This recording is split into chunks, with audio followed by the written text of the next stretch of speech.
And good evening, everyone. Welcome to another edition of Blinkers Off. Busy show tonight. We continue to look at the people who make Redcliffe tick. Tonight we're speaking with Greg Franklin. Chris Barsby has the first of a two-part feature on Gold Coast trainer Bruce Birch and highlights from Albion Park on Saturday night. And to my mind, the highlight was Beagle Johnny winning his 48th race. This 11-year-old has earned in excess of $1.6 million in prize money for the McCarthy family. Truly an ornament, and we'll talk more about that later in the program. Also, congratulations to Bill Dixon for the fourth year in a row, the leading trainer in Australia with 299 wins. But tonight I thought it was timely to highlight the association of the racing industry with the Queensland Civil Administrative Tribunal. Most of you know it as QCAT. Well, to say it's a toxic mix would be an understatement.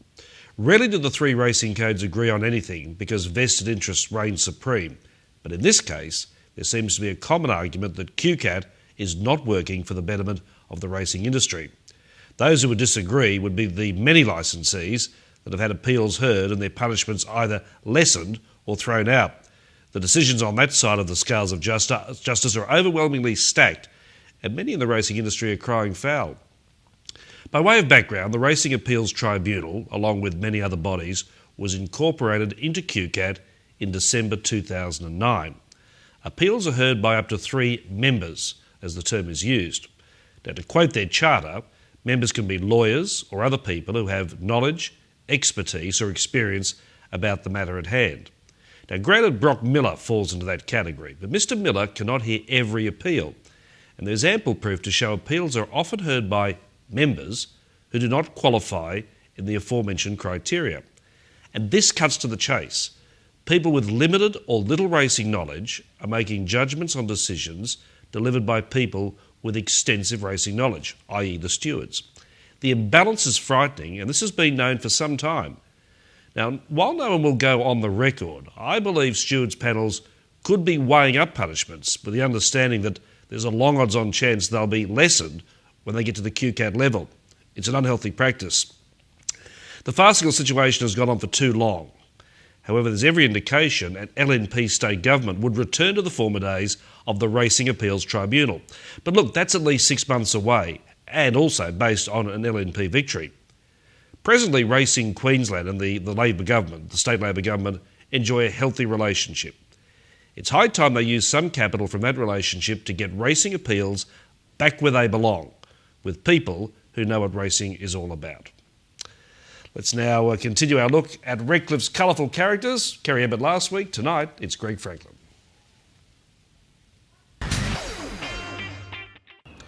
Greg, I'll start with a question that if I offered you the same job at Albion Park or Gold Coast and I said there's more money, you'd knock it back because you like Redcliffe so much. Well, I've been here, I've lived in Redcliffe for 27 years, David. I like it here. It's a good place to live. You know, you're close to the water. It's very, very good climate. You know, I'm quite happy here. I like it here. You've been the curator here for 4 years, and you deal with an interesting track. It's the only track in Australia, maybe the world, that's got 3 straights. It is different. It's different, but it's got its place here in our industry. I've said this before. We never have trouble attracting fields. Our noms are never extended. Other places, their nominations are extended, but ours are never. We're always got full fields for every meeting. You know? Being the track with the 3 straights, is it a horses for courses track? I suppose it is a bit difficult to come from back in the field here, you know. But yeah, it's got a good long straight, and if you're good enough, you can win. It's a 7-day job, 24/7. Your partner in crime, Rod Hinds, of course, the son of the late Russ Hinds, and you're a formidable team.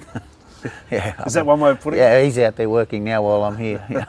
Yeah, no, he's okay. You know, we get on fine. It's a good partnership. Tell me, we're talking about tracks. You have a lot of opinions about harness racing in its future. You do believe, and you firmly believe, there is a need for a 1400 metre track in Queensland. If we're to move forward, David, to keep pace with the rest of the nation, we have to have one. Now, irrespective of whether it's at Deagon, Albion Park, or on the south side somewhere, I truly believe that we have to move forward and get a 1400 metre track. Regardless of where it is? Regardless of where it is, so long as we can all get to it. Yeah? Well, Greg, you've explained your keenness for a 1400 metre track. Just what is it about a track that size that you believe it's a must? Well, Now, you've got to understand, David, this is just my opinion, but the day that they shifted the marker pegs in from the hub rail at Albion Park, put in a sprint lane and made it 2 lines instead of 10 across the front, to me that was the start of people maybe losing confidence in our product. And betting less. Betting less. Races became too predictable. This is just, like I said, this is just my opinion. Whereas a 1400 metre track with no sprint lane and 10 across the front, it opens it up. It opens it up a bit. You know, I've watched a lot of races at Menangle, and I've spoken to a lot of people about this. And I really feel that that's the way to go. You know, Albion Park went from being the best track in Australia to probably one of the most biased. But like I said, this is just my opinion. You know. You said you like living in Redcliffe, you like working here. We spoke with Kerry Ebbett last week. He's passionate about Redcliffe. You fall into the same category. You really fight hard for this club. Oh well,